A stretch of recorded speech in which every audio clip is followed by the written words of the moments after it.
саламатсыздар әлеумет. Бүгін мінекей тарихқа тағзым деген күнге байланысты үлкен сауапты шаруа атқарып, Жалаңтөс батырдың ұрпақтары бар. Мына Қарағанды облыстық тарихи өлкетану музейінің азаматтарының ұйымдастыруымен бүгін міне Соқыр Жалаңтөс батырдың басына келіп тағзым жасап, Құран оқып, сол еске алу әңгімелерін айтып жатырмыз. Бұл енді қазақ тарихында белгілі деген батырлар өте көп қой. Қазақтың тәуелсіздігі мен азаттығы ол оңайшылықпен келген емес. Оған осы батырлардың қосқан үлесі өте көп. Оның үстінде біз мына жоңғар қалмақтары мен қазақтардың ортасында 200-ге жылға созылған үлкен соғыс болды.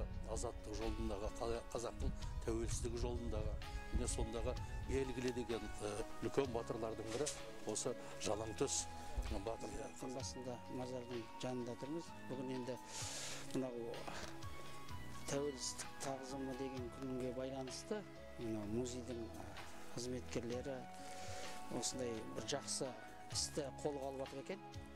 Соған байланысты біздің ата-бабамыздың мынау кезінде осы қазақ жері үшін күрескен атақты Соқыр батыр туралы қолын жинап, бүкіл елді жинап, өзінің әскери іс-әрекетімен осы жердегі қамалды бұзып кіргенде көзінен жебе деп айтқан. Жебе атқан мергені, қалмақтың атақты мергені көзден атқан. Сонда көзіне тиіп, жанындағы батырларының болсын, жанындағы сарбаздардың болсын көзін дәтіне жетпеген көзінен жұлып алуға. Өзі содан өзенге түсіп дейді, көзіндегі жебені суға лақтырып жіберіп, содан Соқыр атанған. Жалаңтөс бабамыздың осы тарихын кішкене айтып жіберейін. Мынау 60-шы жылдары Ануарбек Төлепбердіұлы деген ағамыз ескі қалада молласы мен Сармантайдың кісі екен, молла болып жүргенде сол кісі осы жерді көрсетіпті.